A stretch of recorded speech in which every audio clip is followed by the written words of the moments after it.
बनाया गया था 2018 के इलेक्शंस में, ये उसी तरह का एक दूसरा कहानी प्रिपेयर की जा रही है। जब तक वो ये बड़ा बड़ा माफिया बैठा हुआ है वो मुल्क आगे नहीं बढ़ सकता। पाकिस्तान का मसला इंतखाबी इस्लाहात का नहीं, पाकिस्तान का मसला इलेक्शन की चोरी का है और आर्टिकल 6 जब लगेगा ये पहली इंतखाबी इस्लाह होनी चाहिए। हमारी हुकूमत कतई तौर पर किसी चीज को न बुलडोज करना चाहती है। इलेक्शन कमीशन ऑफ पाकिस्तान का मैंडेट है, हम उस मैंडेट में कोई मदाखलत नहीं करना चाहते। फिर पीपल्स पार्टी अपने आप को जो है वो अपोजिशन के ऊपर बैठकर डबल गेम ना खेले।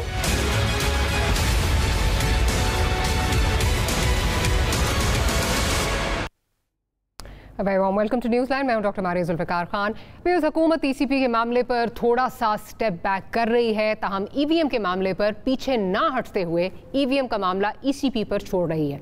दूसरी जानिब रिफॉर्म कमेटी के क़याम की बात चल पड़ी है और इसी प्लेटफॉर्म से हुकूमत इस्लाहाती एजेंडा पर अपोजिशन को साथ लेकर भी चलना चाह रही है।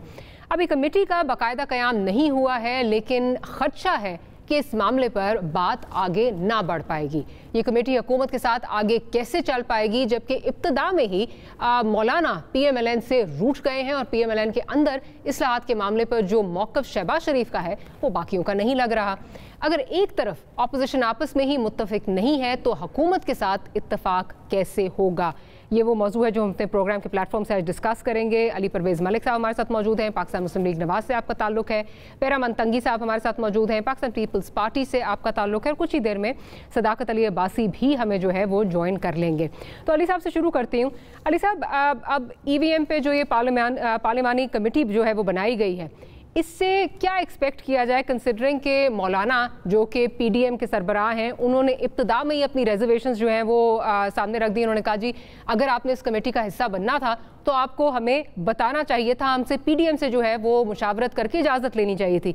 साथ ही साथ वो तो इस हद तक नाराज़ थे कि जो शाहिदा अख्तर साहिबा हैं उनका उन्होंने कहा कि जी वो क्यों गई, आपने क्यों बुलाया उनको, उन पर भी खासे जो है वो नाराज़ आए।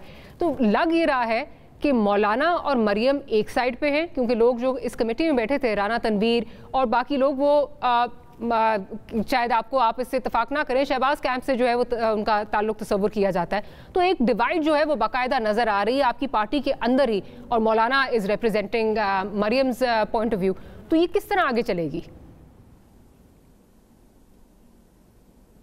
बिस्मिल्लाहिर्रहमानिर्रहीम। बहुत शुक्रिया डॉक्टर साहिबा, आज आपने अपने प्रोग्राम में याद किया। देखें, मैं ये जो अभी कमेटी जो एक तश्कील दी गई है या नहीं दी गई उसके ऊपर बिल्कुल आ जाऊंगा, पर मैं जो आपसे गुजारिश करूंगा टू बिगिन विद वो ये है कि किसी भी इलेक्शन का जो इस्लाहाती पैकेज होता है उसके पीछे कोई ना कोई आपकी नीयत तो होनी चाहिए ना, कि जी आपने उससे अचीव क्या करना चाहती हैं। अगर हमारी नीयत ये है इस्लाहात ला के फ्री एंड फेयर इलेक्शंस हों और कोई भी इलेक्शन जो इस मुल्क में होता है वो मुतनाज़ा ना बने, तो मैं आपसे गुजारिश करूंगा कि सदाकत अब्बासी साहब जब आपसे आपके प्रोग्राम में ज्वाइन करते हैं तो उनसे पूछिएगा कि अगर इनकी नीयत यही है तो इनका इस बारे में क्या ख्याल है, जो अभी बशीर खान साहब या उर्फ आज़म स्वाति साहब ने जो अभी रिसेंटली इलेक्शन कमीशन को आग लगाने की बात की है, या इस चीज़ के बारे में उनका क्या ख्याल है कि इलेक्शन कमीशन ने अभी हमें बताया है NA-45 से जो इनके एक MNA मुंतखब हुए हुए हैं खुर्रम एजेंसी से, उन्होंने पोस्टल बैलेट का फ्रॉड करके वहाँ पे असेंबली के अंदर पहुंची हैं, तो उनको क्या सज़ा देनी चाहिए। इसके साथ साथ वो डस्का के अंदर जो आपके प्रिजाइडिंग अफसरान जो को यरगमाल बनाया गया था, जिनको किडनैप किया गया था, तो उनके साथ जिन लोगों ने ये किया, क्योंकि वो रिपोर्ट भी आप जानती हैं चंद दिनों में आने वाली है, तो उनके साथ क्या करना चाहिए। तो इनको सबसे पहले तो ये कमेटी तो बनती है या नहीं बनती बाद की बात है, पहले इन गुड फेथ, जिस तरह आप कहते नहीं है जी कॉन्फिडेंस बिल्डिंग मेजर्स लेने चाहिए, सबसे पहले अपनी अच्छी नीयत का इजहार इनको करना चाहिए। आजम स्वाति को डीनोटिफाई करके वो जो NA-45 के MNA हैं उनको उनसे इस्तीफा दिलवा के, और जिस आदमी ने डस्का के अंदर प्रिजाइडिंग अफसरान को उठवाया था और वो एक फैक्ट्री के अंदर ले जाके रिजल्ट बदलने की कोशिश की थी जिसके ईमा के ऊपर है, पहले उसको करार वाकई सजा दें, तो हम बिल्कुल ये जो इस्लाहात लेके आना चाहेंगे हम समझेंगे ये अच्छी नीयत से लेके आ रहे हैं। अब जहां तक जो आपने कमेटी कॉन्स्टिट्यूट होने की बात की, जी जी जी प्लीज कंटिन्यू। जी, मैं गुजारिश ये कर रहा था, देखें आप जब एक पार्लियामेंट के अंदर मौजूद होते हैं तो आपकी डिस्कशंस ऑन डिफरेंट इश्यूज तो चलती रहती है, बट जहां तक मेरे नज़र से गुजरा है अभी कोई फॉर्मली कमेटी नोटिफाई नहीं हुई। और आपने बिल्कुल ठीक कहा, JUIF के अपने भी जो वहां पे मेंबरान थे उस जगह के ऊपर उस मीटिंग के अंदर मौजूद थे, और ये बात भी आपका कहना कि जी वहां पे वो लोग खाली बैठे हुए थे जो शहबाज कैंप से बिलोंग करते हैं, क्योंकि पहली बात तो ये कि हमारी पार्टी में कोई कैंप नहीं है, वो डिफरेंट सोचें तो बिल्कुल वहां पे मौजूद है, पर कैंप एक ही मौजूद है जिसका कायद जो है वो मियां नवाज शरीफ है। और वहां पे हमारे चीफ विप भी बैठे हुए थे, मुर्तजा जावेद अब्बासी साहब भी, अगर वो अखबार में जो एक तस्वीर आई है अगर आप उसकी तरफ इशारा कर रही हैं तो मेरे ख्याल से ऐसी नॉन इश्यूज को इश्यूज नहीं बनाना चाहिए। सबसे पहले अगर इस्लाहात हमें लेके आनी है, EVM और अदर थिंग्स, आपको सबसे पहले अपनी नीयत का, अपने खलूस का, अपनी उन चीजों का इजहार करना पड़ेगा ताकि कॉन्फिडेंस ऑपोजिशन उस चीज से गैदर करे और इस मामले को आगे लेके चले। अगर आप वो काम करते ही नहीं है और सिर्फ अपनी सिलेक्टिव रिफॉर्म लेके आना चाहते हैं तो लोग आपकी नीयत को भी डाउट करेंगे और ये मामला आगे नहीं चलेगा। इसके लिए मौलाना साहब को नाराज या शहबाज शरीफ साहब को नाराज होने की जरूरत नहीं है, क्योंकि नीयतों का पहले यहां पे फुकदान नजर आएगा। अच्छा चलें, जो कैंप्स की आपने बात की, मैंने इसीलिए पहले कहा था अपने जब मैं आपको सवाल पूछ रही थी तभी मैंने आपसे कहा था कि आप शायद अग्री नहीं करेंगे इस पे, आगे जाके जो है वो बात भी कर लेंगे। जो इस वक्त बहुत सारी क़यास-सराइयाँ हो रही हैं, जो अभी कैंटोनमेंट बोर्ड इलेक्शंस के बारे में बातें आ रही हैं, क्या बात हुई साद रफीक साहब की नवाज शरीफ साहब से, क्या मुकालमा हुआ वगैरह वगैरह, बहुत सारी चीज़ें। और मुझे पता था आप डिनाई इसको करेंगे, बट आगे जाके इस पर बात करेंगे। अब्बास साहब की तरफ चलती हूँ। अब्बास साहब, वैलिड क्वेश्चंस उठाए हैं अली साहब ने, और मेरा भी आपसे यही सवाल है कि अब आज ये कहा जा रहा है, जो शिबली फराज साहब ने बात की है कि जी हमने इलेक्शन कमीशन से जो है हम उनकी तरफ जो है वो देख रहे हैं, ये मामला वो डिसाइड करेंगे। तो अब इसका मतलब कि क्या ये समझा जाए कि आप मुतमईन हैं, जो जलाने गिराने का जो आपका प्लान था या जो सवाती साहब का प्लान था वो ख़त्म हो गया है, अब वो रिश्वत नहीं ले रहे, अब उनसे आप मुतमईन हैं, या ये तब तक है जब तक इसकी फेट इस मसले की डिसाइड नहीं होती? अगर आपके अगेंस्ट जाता है तो फिर आप जो है वो उनके ऊपर यही इल्ज़ामात की बौछार और बारिश करेंगे। डॉक्टर साहब बहुत शुक्रिया। डॉक्टर साहब, अब हालात चूँकि कमेटी बनी हुई है और पार्लियामान अपनी पावर एक्सरसाइज करने की जा रहा है, और उसमें जितने उसमें स्टेक होल्डर्स हैं, पॉलिटिकल स्टेक होल्डर्स हैं, उन तमाम की अगर मंशा अब्बास साहब की ऑडियो थोड़ी सी मेरे ख्याल उसमें कुछ प्रॉब्लम आ रहा है। सदाकत अली अब्बासी साहब, क्या आप हमारे साथ मौजूद हैं? सदाकत अली अब्बासी साहब का ऑडियो जो है उसमें प्रॉब्लम आ रहा है, दोबारा उनको कनेक्ट करने की कोशिश करते हैं। लेकिन अली परवेज़ मलिक साहब ने जो बात की है वो मेरा ख्याल है बिल्कुल वैलिड है कि जहाँ तक ये बात आ रही है, आज़म स्वाति साहब की बात आ रही है या for that matter Fawad Chaudhry साहब की बात आ रही है, और जो NA-45 का मामला है, बहुत सारे इस तरह के इश्यूज़ हैं जिस पे इलेक्शन कमीशन ऑफ पाकिस्तान भी ये कह रही है कि अगर आप रिगिंग की बात करते हैं या ट्रांसपेरेंसी इलेक्शन की बात करते हैं तो उसमें जो रिगिंग है वो 9 से 5 में नहीं होती, वो या 9 बजे से पहले होती है या 5 बजे के बाद होती है। प्री पोल या पोस्ट पोल रिगिंग, उसको किस तरह जो है वो काउंटर किया जाएगा, ये एक सवाल है, और उसी से मुंसलिक ये सारे सवाल जो उठाए जा रहे हैं। अब्बास साहब क्या हमारे साथ मौजूद हैं इस वक्त? अब्बास साहब की मेरे ख्याल ऑडियो में कुछ इशू आ रहा है, कनेक्ट नहीं हो रहे। अब अब्बास साहब हमारे साथ मौजूद हैं। जी अब्बास साहब कंटिन्यू कीजिए। सदाकत अली अब्बासी साहब, सदाकत अली अब्बासी साहब, मेरा ख्याल है उनका कुछ ऑडियो का इशू आ रहा है। मैं ज़रा मेहरबान तंगी साहब की तरफ चलती हूँ। तंगी साहब, आप किस तरह देख रहे हैं इस कमेटी का फेट जो है वो क्या देख रहे हैं, क्योंकि ऑलरेडी जो है वो एतराज़ात इस पे लगना शुरू हो गए, आप किस तरह देख रहे हैं? क्योंकि एक चीज़ ये भी नज़र आ रही है कि नून लीग शायद अपने अंदर जो है वो उस तरह बात नहीं कर पा रही, जो अपने अंदर जो डिवीज़न है उस पर बात नहीं कर पा रही, आपको जो है वो टारगेट किए हुए। आज भी अज़मा बुखारी साहिबा ने कहा कि आप डबल गेम खेल रहे हैं। जरा प्रोड्यूसर साहब दोबारा ज़रा सुनवा दीजिए अज़मा साहिबा क्या कह रही हैं, फिर तंगी साहब की तरफ चलती हूँ। पीपल्स पार्टी की जहाँ तक बात है, वो People's Party friendly match house के अंदर भी खेल रही है, वो कई दफ़ा आपने देखा है, और अब वो अगर बाहर भी ऐसे फ्रेंडली मैच खेलना चाहते हैं तो अब तो देम ये पीपल्स पार्टी का फैसला है। फिर पीपल्स पार्टी अपने आप को जो है वो अपोजिशन के ऊपर जो है वो बैठ कर डबल गेम ना खेले और जाएँ, ठीक है, वो अपनी उनको भी चौहान साहब की तरह बहुत अगर तफरीह की ज़रूरत है तो वो कर लें, हमें क्या एतराज़ है। जी तंगी साहब। बिस्मिल्लाहिर्रहमानिर्रहीम। मारिया, देखिए बात यूँ है, इस खातून के जो स्टेटमेंट है, मैं इस पर इतना बात करूँगा कि इनको याद नहीं है कि मेरे चेयरमैन बिलावल भुट्टो जरदारी साहब ने अब बयान दिया था और स्टैंड लिया कि मियां साहब आप अपोजिशन लीडर हैं और बजट सेशन में Pakistan People's Party including me हम आपके पीछे खड़े होंगे, हम आपका साथ देंगे, इसलिए कि डेमोक्रेटिक प्रोसेस में अपोजिशन लीडर का अपना एक मुकाम होता है और आप हमारे अपोजिशन लीडर हैं। और फिर पाकिस्तान पीपल्स पार्टी के चेयरमैन बिलावल भुट्टो जरदारी साहब ने साबित किया कि जब वोटिंग हो रहा था तो पीपल्स पार्टी के तमाम एमएनएज मौजूद थे और वो अपोजिशन लीडर के साथ खड़े थे। तो इस खातून को तो इतना मैं बताना चाहता हूं कि इन जैसे लोगों की वजह से पीडीएम आज वजूद में नहीं है। लेकिन मैं आता हूं आपकी तरफ, देखिए मेरी बात सुने, अगर एक हुकूमत चाहती है कि कानून साजी हो, इलेक्टोरल रिफॉर्म्स हो, तो फिर हुकूमत एक पॉइंट पे अपना फैसला मुसल्लत नहीं करते हैं, बल्कि तमाम जमातों की लीडरशिप की, तमाम अपोजिशन जमातों की पार्लिमानी लीडर्स की एक ऐसी कमेटी बनाते हैं जो पूरे हाउस को एक्सेप्ट हो और फिर उस कमेटी के सामने एक एजेंडा रखते हैं कि हम इलेक्टोरल रिफॉर्म करें ताकि हर इलेक्शन में ये धांधली का इल्जाम ना हो। अगर वे वाकई इस वक्त जो मौजूदा प्राइम मिनिस्टर हैं अगर वो नेकनियती से ये चाहते थे तो फिर एक कमेटी बना के इलेक्टोरल रिफॉर्म के लिए, न कि इलेक्ट्रॉनिक वोटिंग मशीन के लिए। और आज इलेक्ट्रॉनिक वोटिंग मशीन की बुनियाद पे इलेक्शन कमीशन पे क्या इल्जाम मिनिस्टर उठ के उनको क्या बुरा भला नहीं कह रहे, और फिर जो 37 पॉइंट्स रेज किए थे इलेक्शन कमीशन उनका जवाब ही नहीं दिया। तो मैं आपको एक बात बता दूं, हम पार्लिमानी निजाम पे यकीन रखने वाली जुमात है, हम डेमोक्रेटिक प्रोसेस में आगे बढ़ना चाहते हैं, लेकिन अगर पार्लियामान को रुजू नहीं करते हैं या पार्लियामान पर आप अपना फैसला मुसल्लत करते हैं तो कभी भी ना कानून साजी होगी और पार्लियामान है अपना रोल प्ले नहीं कर सकता है।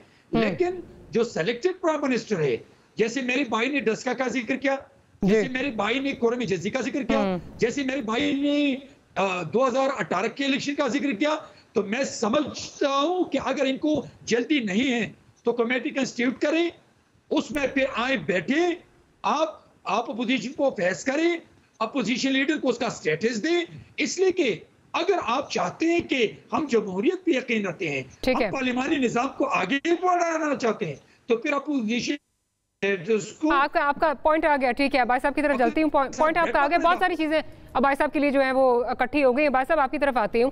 अब भाई साहब वही सवाल कि ये जो अभी आपने अपना रिपोज किया है confidence in the election commission, in the election commissioner, क्या ये आर्जी है या आप वाकई है अब मुतमईन हैं, या जो समझा जा रहा है जनरली ये समझा जा रहा है कि जब तक इस कमेटी का फैसला हतमी तौर पे नहीं होता कि किस तरफ जा रही है, क्या ये जो आप रिफॉर्म्स करना चाह रहे हैं उसके हक में हैं या उसके अगेंस्ट आते हैं, तो तब तक ये सारी ये आर्जी अमन है और उसके बाद फिर वही जलाओ घेराओ, रिश्वत ले ली, इनको ख़त्म कर दो वगैरह वगैरह, वो इल्ज़ामात फिर जो हैं वो आना शुरू हो जाएंगे। डॉक्टर साहब बहुत शुक्रिया, आपने इस जो बदअमनी का जिक्र किया और आपने कहा कि बाद में अमन आ जाएगा। तो पहले ये बात वाजे कर लें कि हमारा बदअमनी उस तरह की नहीं थी जिस तरह मुस्लिम लीग नून रिएक्ट कर रही थी सुप्रीम कोर्ट के फैसले पे कि नवाज शरीफ साहब को सज़ा होगी थी और वो मुझे क्यों निकाला की तहरीक और जजों को बुग़्ज़ से भरा हुआ और उनके बारे में नाजेबा गुफ्तगू करते थे। हमारा ऐसा कोई इशू नहीं है इलेक्शन कमीशन का। इलेक्शन कमीशन पैसे खाता है, इलेक्शन कमीशन को जला दो, ये क्या है सर, ये क्या है फिर?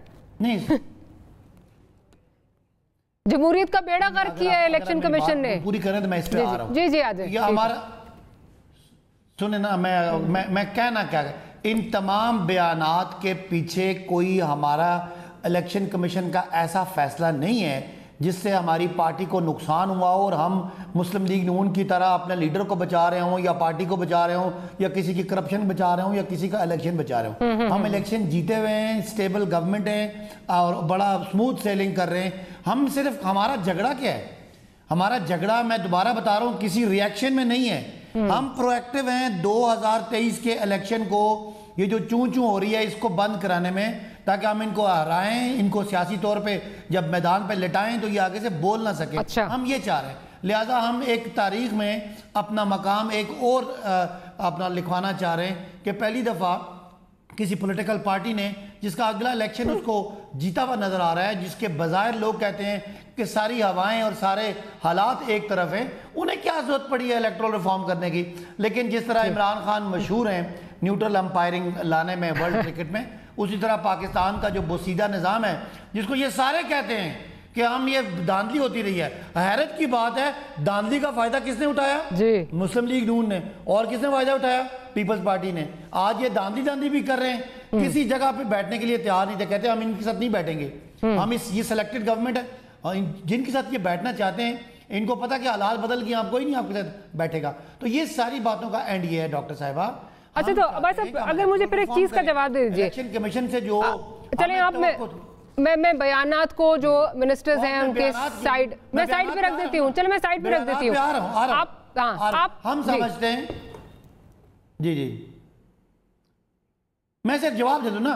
बयानात इसलिए दिए कि हमें लगा कि इलेक्शन कमीशन एक बाज़ाहिर पार्टी बनता नजर आ रहा था। इलेक्शन कमीशन गवर्नमेंट को मीडिया के जरिए और सोशल मीडिया पोस्ट के जरिए अपना रिएक्शन दे रहा था। जो हमारी एक्सपेक्टेशन है कि 2011 से ईवीएम की बात चल रही है, 2017 के इलेक्टोरल रिफॉर्म में हम इस गवर्नमेंट ने, पिछली गवर्नमेंट ने तय किया था, पिछली पार्लियामान ने, कि वो टेक्नोलॉजी को लेके आएंगे। सुप्रीम कोर्ट भी कह रहा है हम चाहते हैं कि इसको जल्दी मामला आगे पहुंचे ताकि ये जब हारे हैं तो ये बात ना कर सकें। इस सारे मामले में हमें लगा कि इलेक्शन कमीशन का रवैया जानिबदाराना है, इसलिए बयानात आए। आपको लगा इलेक्शन कमीशन का मामला, इलेक्शन कमीशन का रवैया जानिबदार है इसलिए बयानात आए। आपसे कहा कि अगर आपके पास इसके शवाहिद हैं तो आप सुप्रीम जुडिशल काउंसिल में लेके जाएं, लेकिन 35 पंक्चर 10 अरब की जो रिश्वत है उसकी तरह ये भी एक जो है उसी फेरिस्त में ऐड हो गया।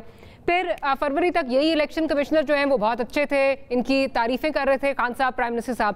फिर आपने कहा इससे गेन क्या करना है, या हमने क्या इसमें क्या हमें क्या लगा कि बायस्ड रवैया हमारी तरफ है। ओवरसीज पाकिस्तानीज आप उन पे बहुत हेविली डिपेंड कर रहे हैं कि वो अगर आ जाएं इस वोटिंग निज़ाम में तो आप इलेक्शन टर्न कर देंगे। उस पे इलेक्शन कमीशन कह रही है इसमें हैकिंग हो सकती है बिकॉज इंटरनेट इस्तेमाल होगा, वहां आप जो है फैसिलिटेट होते हैं। फिर डस्का का इलेक्शन, बार बार आप कहते थकते नहीं है कि डस्का का इलेक्शन उन्होंने कुछ हलकों में जो है वो एतराज़ात उठाए थे, इलेक्शन कमीशन ने पूरे जो हल्का है उसमें इलेक्शन दोबारा कराने की बात की, जबकि पूरे कुछ पोलिंग स्टेशन की बात की गई थी PMLN की तरफ से। तो आपके बायस तो है, यहाँ पे नजर तो आ रहा है, आपका इशू नजर आ रहा है। देखिए डॉक्टर मारिया से मैं बात कर रहा हूँ, बड़ी मुनासिब बातें कर रही हैं और मैं उनकी बातों को एग्री कर रहा हूँ। अगर वो कोई गैर मुनासिब बात करें और मैं कहूँ आपसे लड़ पड़ूँ तो इसका मतलब है कि मैंने जो पिछला सही किया था वो भी गलत हो गया। ये तो कोई बात नहीं है। इलेक्शन कमीशन ने जो कुछ सही काम किया वो ठीक है, बाकी इदारा है, उनके अपना मैंडेट है, हमारा अपना शवाहिद लेकर आए ना। मैं तो ये कह रही हूँ कि अगर उन्होंने बेड़ा गर्क कर दिया करने में पीपल्स भाई साहब, अगर उन्होंने बेड़ा गर्क कर दिया, रिश्वत खा रहे हैं, जलाना है आपने, तो किधर शवाहिद किधर है? पार्टी का नुमाइंदा मुझे कह रहे हैं, पीपल्स पार्टी के नुमाइंदे मुझे सिलेक्टेड कह रहे हैं, कहाँ है शवाहिद जिनको मुझे सिलेक्टेड किया? बताएं ना, कोई सबूत दिए किसी ने? तो ये किसकी कमी है? ये तो इलेक्शन कमीशन की। अगर कहीं खामी थी, अगर आरटीएस इनके मुताबिक बैठ गया था तो आरटीएस मैं तो लेके नहीं आया, सारा पार्लियामान लेके आया। अगर कोई इनको ये मुझे सिलेक्टेड कहते हैं, अगर ऐसी कोई बात है तो ये तो मेरे पे तो कोई, मैं तो उस वक्त गवर्नमेंट में नहीं था, उस वक्त तो इलेक्शन कमीशन। तो ये सारे इतराज इलेक्शन कमीशन की तरफ हैं। कोई सबूत दिया इन्होंने धांधली का? दे ना सबूत। अच्छा, मैं मेरी जरा अब मेरी गुजारिश सुन ले जरा, प्लीज मेरी गुजारिश सुन ले भाई साहब। भाई साहब, जब एक ऑनरेबल इंफॉर्मेशन मिनिस्टर, आप सही कह रहे हैं अली भाई, मेरा ख्याल है ये वो जो फहरिस्त है ना 35 पंक्चर 10 अरब की रिश्वत, ये उसमें जो है बयानात उसी लिस्ट में जाके ये भी ऐड होंगे। आप सही कह रहे हैं, मुझे लग रहा है। बिल्कुल सही। इस पे मुझे लगता है कि बात वही है कि एक मिनिस्टर का कहना इंफॉर्मेशन। जी अच्छा, मैं आपसे डॉक्टर साहबा जो बात करना चाह रहा था ना वो ये है कि आप थोड़ा सा अपनी अकल पे जोर डालें। आपको याद आएगा कि हमारे मुल्क में एक लीडर डी चौक के ऊपर कंटेनर लेके आया था और वो बताता था हमें कि जी अगर आपने किसी मुल्क के अंदर शख्सी आमरियत यहाँ पे इम्पोज करनी हो ना तो उस मुल्क के इदारों को खोखला करें। तो माशाल्लाह एक कोने से शुरू हो, अकाउंटेबिलिटी के इदारे से लेके शुरू हो, उसके बाद अदालतों के साथ इन्होंने क्या करने की कोशिश की है, इलेक्शन कमीशन को आग लगा दो। माशाल्लाह, क्या आपको वो जो बातें करता था, क्या उसकी इंप्लीमेंटेशन, उसकी झलक कोई आज नजर आती है कि नहीं नजर आती? मैं आपसे ये गुजारिश कर रहा था। अब इन्होंने कहा कि पाकिस्तान मुस्लिम लीग नवाज वो पार्टी है जिसने सुप्रीम कोर्ट के फैसलों के ऊपर एहतजाज किया। पहली बात तो यह है कि सुप्रीम कोर्ट का जो फैसला आया, जिसके अंदर एक 3 दफा के मुंतखब वजीर आजम को, जिसने इस मुल्क को एटमी ताकत बनाया, आपने एक इकामे, एक वीजे के पीछे छुप के जब उसको निकाला, तो आप मुझे डॉक्टर साहब बताइएगा कि आप 15 मिनट के अंदर उसने वो वजीर आजम हाउस को खाली किया कि नहीं किया? उसके बाद कहते हैं कि इस किस्म की नाइंसाफी हो तो अगला एहतजाज भी ना करे। क्या एहतजाज करना हमारा हक नहीं है? इसमें ऐसी परेशानी की इनको क्या बात नजर आती है? हमने आग लगा दो और जला दो और गिरा दो और पीटीवी को भी पता नहीं क्या तोड़ दो और हुंडी के तरीके यहाँ पे तरगीब करनी शुरू कर दी। हमने तो ऐसा कुछ नहीं काम किया। उसके बाद कहते हैं कि हम तो इस्लाहात प्रोएक्टिव बेसिस पे लाना चाहते हैं, हमारे गुस्से का तो इसलिए कोई इस चीज से तल्लक ही कोई नहीं है। तो मुझे बताएं, वो जो 3 दिन के बाद जो खुर्रम एजेंसी का जो फैसला आ गया, आपको क्या पता नहीं चलता इनका गुस्सा और इनका प्रोएक्टिव जो यहाँ पे एक्शन है वो क्यों नजर आ रहा है? अब फॉरेन फंडिंग का मामला क्लोज होने को जा रहा है, तो आपको अब समझ नहीं आ रही कि क्यों इनको इलेक्शन कमीशन को आग लगानी है? आपको क्या ये नहीं समझ आ रहा कि डस्का की जो इन्वेस्टिगेशन हो रही है कि वो 20 प्रिजाइडिंग अफसरों को किसके कहने के ऊपर कौन सी फैक्ट्री में ले जाया गया था, वहां पे उनसे रिजल्ट बदलवाने की कोशिश की गई थी, उसकी रिपोर्ट आना चाह रही है, तो इन्होंने प्रोएक्टिव बेसिस के ऊपर इलेक्शन कमीशन को आग नहीं लगानी, तो क्या इन्होंने अपनी चोरी को पकड़वा देना है? तो माशाल्लाह आप समझने की कोशिश करें। गुजारिश ये है, इनको ना इस तरह से टीवी के ऊपर एम्बैरस करें बार बार आईना दिखा के, क्योंकि जो ये तर्ज हुक्मरानी इस मुल्क के अंदर लेके आए हैं, आपने बिल्कुल अपने ठीक इंट्रोडक्शन में कहा कि छावनियों के अंदर भी जिस तरह इनको शर्मिंदगी हुई है, अनकरीब उसी तरह इनको गली मोहल्ले के अंदर हर किसी को शर्मिंदगी होगी और अवाम ही इनका एहतसाब बड़ी जल्दी कर देगी। जी, ऑन दैट नोट एक छोटी सी ब्रेक लेते हैं, ब्रेक के बाद हाजिर होते हैं तो गुफ्तगू को यहीं से कंटिन्यू करेंगे।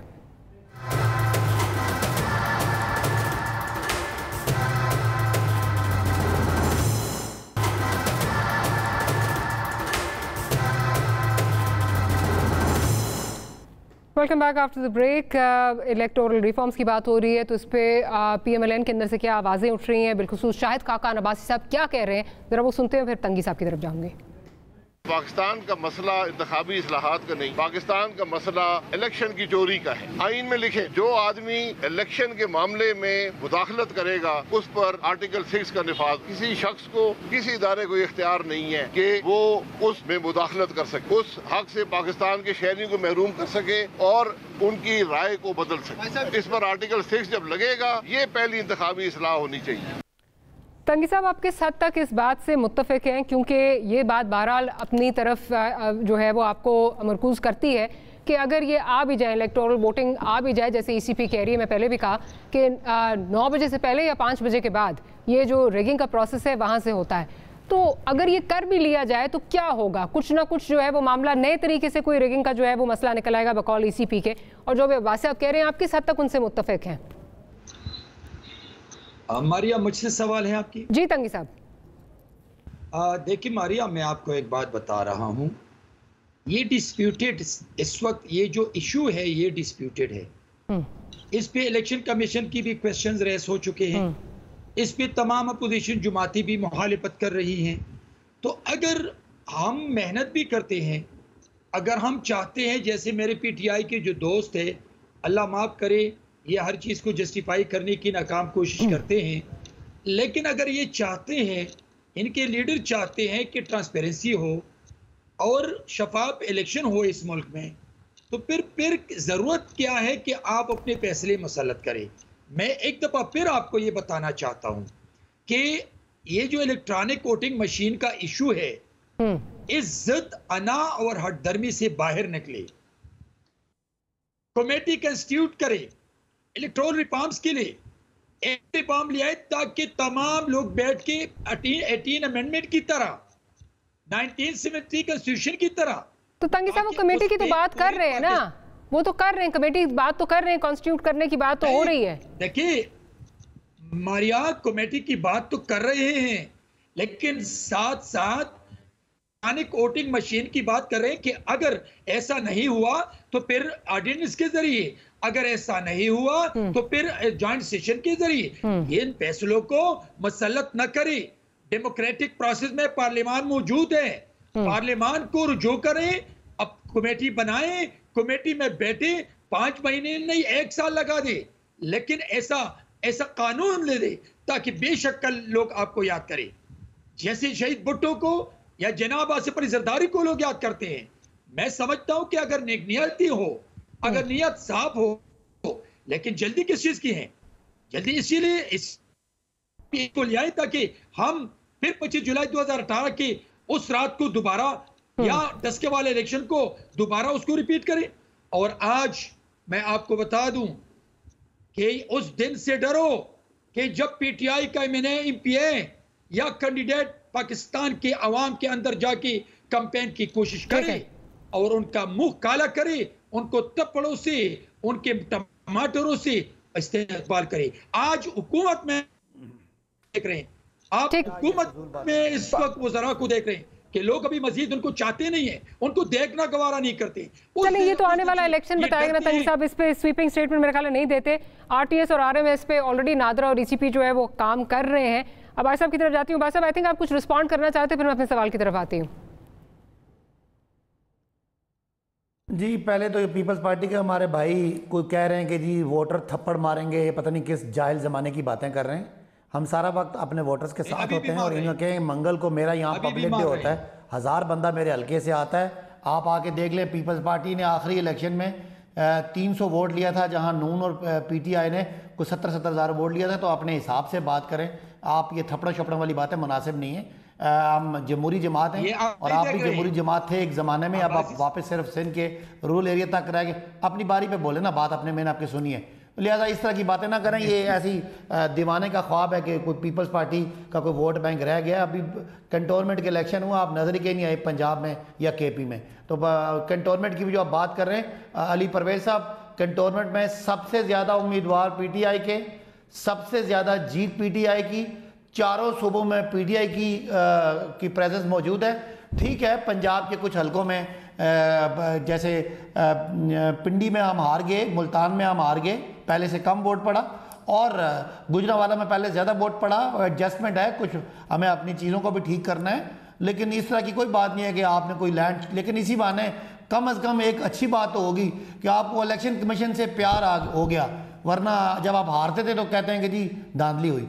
तो अब हम जो असल अगला पॉइंट ये है डॉक्टर साहब कि जो हमने कोशिश की है इलेक्टोरल रिफॉर्म करने की, अब कमेटी बन गई है, कमेटी में हमें लगेगा कि सीरियस इनका रवैया होगा और सीरियस रवैये से इंशाल्लाह इलेक्टोरल रिफॉर्म होंगे। जो कोई भी आपके तनाज़ात हैं, चाहे वो मशीन के साथ हैं, मशीन के साइड पे हैं, मशीन के चलाने वाले आदमी पे, या आपको कहीं और कुछ कोई मखलूकें नजर आ रही हैं, जो तरीके हैं उनको बैठ के गुफ्तगू करके हम चाहेंगे। जो सवाल है, जो मेरा सवाल है वो ये है कि इस वक्त अगर वज़ीर आज़म इमरान खान बने तो आपको 23 करोड़ लोग जब वोट दे के इमरान खान को 2023 में 23वां वज़ीर आज़म बनाए तो आपको रोना धोने का मौका ना मिले।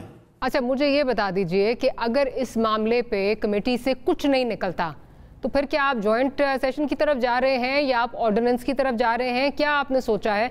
बिकॉज ये चीज़ें तो नज़र आ रही हूँ, जो अब्बास साहब बात कर रहे हैं, सदाकत अली अब्बास साहब, वो गलत नहीं है। सॉरी, शाहिद खाकान अब्बास साहब जो बात कर रहे हैं वो इन इटसेल्फ बात उसमें सही है कि अगर ये चीज़ें, मतलब जो हमारा निज़ाम है उसमें कोई प्रॉब्लम्स नहीं है, जो प्री पोल और पोस्ट पोल रिगिंग होती है उसको कैसे ख़त्म किया जाए, वो तो बहरहाल एग्जिस्ट करती है। कुरम का इलेक्शन जो है इसकी बहुत एक बेहतरीन मिसाल है हमारे सामने। खान साहब प्राइम मिनिस्टर थे जब ये इलेक्टोरल रिफॉर्म हुए, उनको अगर समझ होती, जो उन्होंने आरटीएस उनके दौर में आया उसमें वो सबसे बड़े उसके यानी लाने वाले थे। ठीक है, वो कह दें कि जी जो मैं इस्लाहात लाया था उस पर मुझे एतराज़ है तो कोई बात नहीं, और मैं ये अगर किसी का भी एतराज़ है, किसी भी ताकत की तरफ इशारा है, तो अगर आपने इसको फेयर एंड फ्री बनाने के लिए जो तजावीज़ लेके आएंगे हम बिल्कुल वेलकम करेंगे। आप तो कहते थे ना, आपने हमसे बात ही नहीं की। क्या आर्टिकल 6 लगना चाहिए? वहां से ना होगी क्या? जैसे कुरम एजेंसी में जो काम हुआ है उस पर आर्टिकल 6 लगना चाहिए, ये बता दीजिए। ये शाहिद खाकान साहब को कोई ज़्यादा गुस्सा है मेरा ख्याल है अपने हारने का। आर्टिकल 6 का भी आई डोंट नो, ये तो आप इज्तिमाई तौर पे वहाँ बात हो सकती है कि आर्टिकल 6 लगना चाहिए नहीं लगना चाहिए, कोई ऐसी बात नहीं है। अगर कोई उनकी तरफ से कोई सजेशन आएगी तो वो जो वहाँ पे पार्लियामेंट्री कमेटी है वो जो फैसला करे, उनकी ये तजवीज़ है और हम इससे कोई। लेकिन मैं आपने मेरी बात का जवाब नहीं दिया। अगर यहाँ से कुछ नहीं निकलता तो फिर आप क्या आप फिर इनएविटेबली जो है वो ऑर्डिनेंस की तरफ जाएंगे या आप जॉइंट सेशन की तरफ जाएंगे? क्या फिर क्या आपने इसका क्या सोचा है? देखें डॉक्टर साहब, हम वी आर वेरी होपफुल, हम बड़ी पुरुम्मीद हैं कि ये इंशाल्लाह रास्ता निकलेगा। हम ये भी समझते हैं कि पीपल्स पार्टी और नून लीग, उनको ये पता है कि वो अगला इलेक्शन हारेंगे, लेकिन इसके बावजूद मेरा ख्याल है अवाम पाकिस्तान के सामने वो खड़े नहीं हो सकते इलेक्टोरल रिफॉर्म को। वैसे भी वैसे तो नहीं है जैसे आप लोगों को पता चल जाता था कि कौन नैब की कस्टडी में जाने वाला है, फिक्स मैच तो नहीं है ये। हमने इस इलेक्शन को फ्री और फेयर बनाने के लिए हमने आगे जाना है, उसमें कोई चले बस आप जो इलेक्शन आप जीत जाते हैं वो फ्री एंड फेयर जाने के लिए सही रास्ता होता है। चले ठीक है, जो हमारी मेरे ख्याल सबका यही रवायत है, जो इलेक्शन जीत जाते हैं वो फ्री एंड फेयर होता है, जो हार जाते हैं वो धांधली ज़्यादा होता है। अब अली साहब की तरफ चलती हूँ। अली साहब, जो अबाई साहब बातें कर रहे हैं, क्या आप समझते हैं उनको एड्रेस किए बगैर कमेटी बन जाए, जो मर्जी चीज़ें हो जाएं, इट्स अ फ्यूटाइल एफर्ट? देखें डॉक्टर साहबा, मैं उससे पहले चंद गुजारिशात करना चाह रहा था। मेरा भाई जोशे खिताबत में पता नहीं इमरान खान को 23 करोड़ वोट दिलवा गया, तो इनको शायद बताइएगा पाकिस्तान की जो पूरी आबादी है वो मेरे ख्याल से अभी वोट देने की उनकी अभी वो कैपेसिटी नहीं है, तो माशाल्लाह जितने वोटर है कम से कम उनसे ज्यादा तो वोट ना अपने लिए कास्ट करवा दें। 100% वोट इनको आएगा ना। जो मैं आपसे बुनियादी बार बार बात कर रहा हूँ कि इनकी नियतों का फुकदान है, इनकी नियतों का फुकदान है। इनसे मैं गुजारिश, अब्बासी साहब मैं अपनी बात पे अपनी बारी पे बात कर लूँ। अच्छा, मैं बारी पे बात कर लूं सर, आप मुझे इस्लाह कर दीजिएगा अपनी बारी के ऊपर। अच्छा माशाल्लाह, मैंने आपसे बता रहा हूं डॉक्टर साहिबा कि नियतों का फुकदान है। आप आज भी नेशनल असेंबली का एजेंडा उठाएं, उसके अंदर ये इलेक्शन रिफॉर्म का जो ऑर्डिनेंस लेके आए हैं उसकी एक्सटेंशन के लिए आज भी बाबर अवान साहब असेंबली के अंदर मौजूद थे। मैं कहता हूं इस्लाहात तो बाद में आएंगी, इनको कहें जिनको आज बड़ी फुर्ती आई हुई है, मेरी बात के अंदर घुस के अपना जवाब देना चाहते हैं, अपनी बारी पे कम से कम यहाँ पे ये तो कह जाए कि जो आजम सवाती ने कहा उसकी ये मजम्मत करते हैं। इनको कहें यहां पे टीवी के ऊपर कम से कम ये तो कह के जाएं कि फवाद चौधरी जो कहता है उसकी मजम्मत करते हैं। इनको कहें यहां पे ये तो कह के जाएं कि जिसने वहां पे जिसके कहने के ऊपर वहां पे इलेक्शन कमीशन के अमले को उठाया गया उसको करार वाक़ई सजा मिलनी चाहिए। इनको कहें यहां पे ये कह के तो जाएं कि जो जिसने भी यहां पे वो खुरम एजेंसी का जो पीटीआई का MNA NA 45 का जिसने पोस्टल फ्रॉड किया उसको यहां पे करार वाक़ई सजा देनी चाहिए। कुछ कहे तो सही ताकि हमें पता चले इनकी नीयत ठीक है कि ये इस्लाहात लेके आना चाहते हैं। और बात इस तरह से है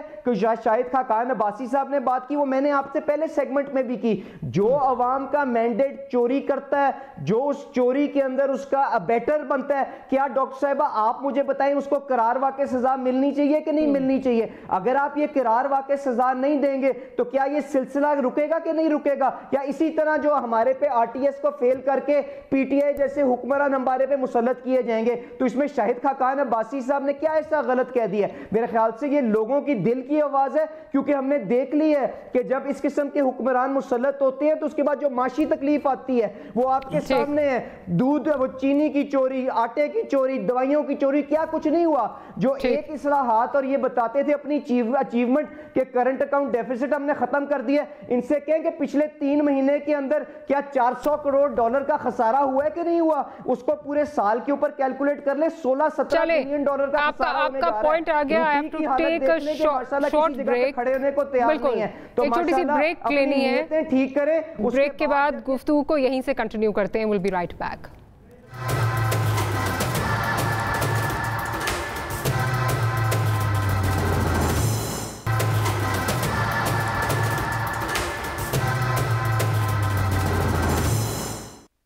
welcome back after the break. तंगी साहब की जानिब जाऊंगी। एक और चीज़ जो कि फ्री एंड फेयर इलेक्शन से जोड़ी जा रही है वो नैब चेयरमैन का मामला है। नैब चेयरमैन की जो तैनाती है उसका मामला है। ये कहा जा रहा है कि इन्हीं की जो है वो दोबारा इनको एक्सटेंशन जो है वो दी जाएगी ताकि ये कंटिन्यू कर सकें। और साथ ही साथ ये बयानात भी वज़रा की जानिब से जो है वो आना शुरू हो गए कि जो भी केसेस ऑपोजिशन के पेंडिंग हैं वो अपने मंतकी अंजाम तक पहुँचेंगे इलेक्शन से पहले। तो तंगी साहब, इससे तो मेरा ख्याल है पूरा प्लान वाजे एक तरह से हो ही जाता है, क्योंकि माजी में भी अभी नैब की तरफ से कोई कार्रवाई नहीं हुई होती थी, लेकिन बता दिया जाता था किसका नंबर आने वाला है, कौन नेक्स्ट है, क्या आगे होने जा रहा है नैब का। और ये हम सिर्फ नहीं कह रहे, कोर्ट्स भी इस वक्त ये बात कर रही हैं कि नैब जो है पॉलिटिकल इंजीनियरिंग के लिए इस्तेमाल हो रहा है। तो उसको किस तरह आप देख रहे हैं अगर नैब चेयरमैन कंटिन्यू करते हैं? देखिए मारिया, मैं आपको बता रहा हूँ, अभी अगर जब हम नैब की बात करते हैं, नैब के चेयरमैन की बात करते हैं, तो ये पीटीआई के दोस्त कहते हैं कि ये तो हुकूमत और अपोजिशन ने मिलकर ये इसके चेयरमैन नामजद किया था। अभी ये कहते हैं और कह के नहीं तकते हैं। तो यही तो पाकिस्तान पीपल्स पार्टी का और इस पार्लियामान का कमाल है कि अगर इलेक्शन कमीशन का वक्त आ गया तो अपोजिशन और हुकूमत मिलकर उसको बनाया। अगर नैब चेयरमैन का मसला आ गया तो हुकूमत और अपोजिशन लीडर मिलकर उसको बनाया। तो आज फिर नैब के चेयरमैन को एक्सटेंशन देना या हुकूमत वक्त अपोजिशन लीडर के साथ न बैठना, फिर ये किस चीज की जमहूरियत की बात करते हैं? और इन बेचारों को जमहूरियत का और पार्लिमानी आदाब का पता क्या है? हम तो ये कहते हैं कि आप जमहूरियत में हैं, आपने तो बेशक पार्लियामान पे लानत भेजी है, आपने गिराव जलाओ की बात की है, आपने हुंडी भी बात की है, आपने प्राइम मिनिस्टर हाउस पे हमले की धमकी दी है, बल्कि हमला क्या है हम नहीं करते हैं। हम पार्लियामान पे लानत भेजने वाले लोग नहीं हैं, हम पार्लियामान पे यकीन रखने वाले लोग हैं।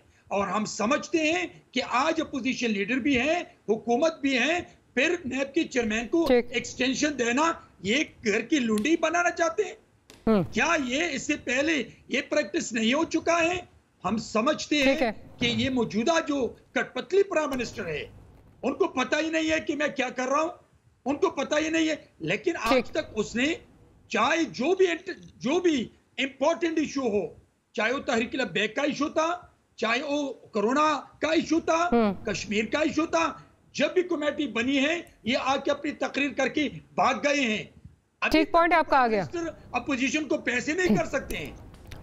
पॉइंट आपका आ गया। भाई साहब की तरफ जाऊं जरा। भाई साहब ये बताइए कि जब चेयरमैन, नैब चेयरमैन ऑलरेडी कंट्रोवर्शियल हैं, ऑपोजिशन के एतराज़ात हैं, इसके अलावा जो उनकी वीडियो स्कैंडल है वो भी सामने, जो कोई मंतकी अंजाम तक नहीं पहुंच सकी, उस पर कुछ पता ही नहीं है। आप लोगों ने कहा था इन्वेस्टिगेशन फोरेंसिक्स कराएंगे, नहीं हुआ। ऐसे में जो एहतसाब होगा या जो वो एक्सटेंशन उनको मिलेगी, क्या आपको लगता है उसकी कोई क्रेडिबिलिटी रहेगी या इस एहतसाबी प्रोसेस की कोई क्रेडिबिलिटी रहेगी, specially right before the elections, जब इस तरह के बयानात आ रहे हैं कि जो मंतकी अंजाम तक ऑपोजिशन के केसेस नहीं पहुंचे थे वो अब पहुंचेंगे? अच्छा डॉक्टर साहब, मैंने उसी तरह बीच में इंटरप्ट करना है और बदतमीजी करनी है जिस तरह अब्बासी साहब ने की थी मेरी बारी पे। मैं माफी मांगू मैंने अली भाई अगर इजाजत दें मैं आपकी तरफ आती हूँ।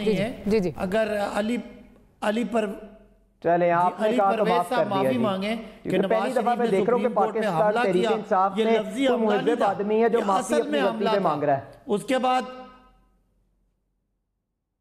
ओहो तो मुझे बात करने देना कि नवाज शरीफ साहब माफी मांगे, उन्होंने सुप्रीम कोर्ट के जजों पे हमला किया था।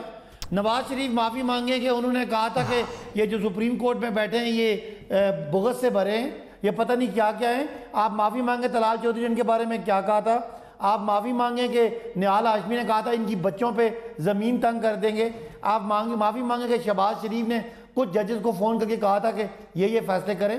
अगर आपको इतनी माफ़ियाँ मांगने के बाद मुझे लगा कि आपने माफिया मांगी है तो मैं भी आप में भाई के कहने पे माफी मांग लूंगा। अब रही बात, मैंने तो भाई आपके लिए कहा था, मैंने तो नहीं कहा कि पूरे के पूरे पिंड की माफी आप मांग लें। एहतसाब अच्छा आप अपनी बारी पे बोलिएगा ना, अपनी बारी पे बोलिएगा। आप जो नैब के चेयरमैन की जहां तक बात है, नहीं तो ये बता दें वो कौन सी अखलाकियात है। आप सवाल का जवाब दें, आप पूरे पिंड की माफी देने के पीछे चले गए। 2 दर्जन केसेस उस पे नैब पे बने हुए हैं और 2 दर्जन केसेस नैब पे जिस बंदे पे बने हुए हैं वो तय करेगा कि नैब का चेयरमैन कौन होगा। तो कौन सा इंसाफ, कौन सा। अच्छा आपने मेरे सवाल का जवाब नहीं दिया। क्या ये मुझे बताइए, क्या नैब चेयरमैन कंट्रोवर्शियल है? क्या नैब चेयरमैन कंट्रोवर्शियल है? मैं उधर ही आ रहा हूँ। जी जी, मैं उधर ही आ रहा हूँ। अगर और लीडर ऑफ द हाउस के ऊपर कोई इल्जामात है कि नहीं है हेलीकॉप्टर केस समेत, तो यार बात तो अली साहब बात तो करने दें। अली साहब आपने अपनी बारी पे बोला, मैंने सुनी आपकी बातें। चलें फिर आप नहीं करेंगे ना तो मैं भी नहीं करता। शहबाज साहब पे अगर केसेस बने तो देखिए नहीं करेंगे, बिल्कुल बर्दाश्त किया आपके 2 सेगमेंट में, आपने ये शुरू किया है काम। अच्छा अली भाई अगर इजाजत दीजिए प्लीज। जी जी जी नहीं अच्छा डॉक्टर मारिया, अगर आपने जो बात की है कि अगर एक एहतसाब का चेयरमैन जो पीपल्स पार्टी नून ने मिलकर लगाया था उसको एक्सटेंड करना, ये अगर जानिबदारी है तो कल जो हम लगाएंगे, हम तो शहबाज साहब से बात नहीं करना चाहते, हम हर उस आदमी के साथ बैठने के लिए तैयार हैं जो नैब का मुल्ज़िम नहीं है, जिस पे नैब ने इंक्वायरी इन्वेस्टिगेशन या कोई रेफरेंस दायर नहीं किया। हमारी ये अखलाकियात मानती नहीं है। तो जो अली साहब पूछ रहे हैं हेलीकॉप्टर केस का जो पूछ रहे हैं और वो पेशियां भुगत रहे हों, और वो देखिए ना, मेरी बात सुने, अगर किसी जगह पे किसी का कोई रेफरेंस मौजूद है, कोई इनको अगर मौजूद है, वो 20 लाख रुपए का केस है अली परवेज साहब के लीडरों का, कोई केस भी 1 अरब से कम नहीं है, वो 20 लाख रुपए। तो अगर छोटी चोरी हो, लाखों की चोरी हो तो एक्सेप्टेबल है, अरबों की चोरी हो तो वो अनएक्सेप्टेबल है। सुन लेना, नहीं, मेरी बात सुने, अगर हेलीकॉप्टर पे बैठने का इमरान खान पे इल्जाम लग गया तो नवाज शरीफ साहब की तो हलीम और पाए हेलीकॉप्टर पे जाते रहे, वो क्या करेंगे? तो आपने फिर ये मान लिया, कि जो कल तक आप कहते थे गलत है, आज आपको वो ठीक लग रहा है, मवाजना आप अपना जो है वो PMLN से ही कर रहे हैं उसी तरह। नहीं, मैं कह रहा हूं कि कोई केस है ही नहीं। देखिए कोई केस है ही नहीं, ये तो इनकी एक रटी रटाई बात है ना। जो मैं बात कर रहा हूँ आखिरी शहबाज शरीफ साहब पे, मुझे लास्ट टाइम याद है कि NAB was silent, if I am not wrong भाई साहब, नैब वाज साइलेंट, कुछ ये नहीं हुआ कि बंद हुआ कि नहीं हुआ, if I am not wrong. Money laundering का केस है, शहबाज साहब बतौर वजीर भाई साहब जवाब नहीं दिया आपने। भाई साहब, is it NAB silent, is it NAB silent on the issue? मैं दे दूं डॉक्टर जी अली साहब जी। Which issue? कौन सा इशू? अच्छा जी अली साहब, शहबाज साहब पे अभी 50,000 मिलियन की मनी लॉन्ड्रिंग का केस है, वो कैसे कर सकते हैं? इस किस्म का जो मौका आता है ना, वो एक नए आगाज के लिए उसको इस्तेमाल करते हैं। पर हम क्या करें कि आज हमारे पे ये सिलेक्टेड जो हुक्मरान है ये मुसल्लत किए गए हैं। गुजारिश इस तरह से है, आज जिस तरह से कानून मौजूद है उसके अंदर ये किसी को एक्सटेंड नहीं कर सकते, चेयरमैन की टर्म को एक्सटेंड नहीं कर सकते, और इसके पीछे एक मंतक मौजूद है, क्योंकि हमारे कानून की स्पिरिट ये है कि ये एक्सटेंशन को रिश्वत के तौर पे नैब चेयरमैन को ऑफर ना कर सकें, इसीलिए वहां पे ये स्पिरिट बिल्ड की गई है कि आप मशावरत के साथ लीडर ऑफ द ऑपोजिशन के साथ, अगर उसके ऊपर इल्जामात लगे हैं तो लीडर ऑफ द हाउस के ऊपर भी तो इल्जामात लगे हैं ना, पर जब सजा नहीं हुई तो आप किसी से ये राइट किस तरह उससे ले सकते हैं? मकसद था कि आप मशावरत के साथ एक ऐसा बंदा आगे लेके आए कि बाद में ये कंट्रोवर्सी ना अराइज हो कि वो बंदा जो है वो कंट्रोवर्शियल है। तो माशाल्लाह उस स्पिरिट के मुताबिक इनको ये काम को आगे लेके चलना चाहिए। और जहां तक नैब चेयरमैन साहब की माशाल्लाह जो परफॉर्मेंस है, अगर ये उसकी बिना के ऊपर देना चाहते हैं तो माशाल्लाह इनसे पूछें कि कोई एक कन्विक्शन तो हमें बता देना जो बुलंदबाग दागे तो उन्होंने बेपनाह किए हैं। वो कह रहे हैं आप कन्विक्शन इलेक्शन से पहले होगी, के लिए इन्होंने इलेक्शन से पहले होगी कन्विक्शन जो है। अली परवेज मलिक साहब आपका बहुत शुक्रिया, भाई साहब आपका और तंगी साहब आपका बहुत शुक्रिया। Will see you tomorrow. Good night and Allah हाफिज़।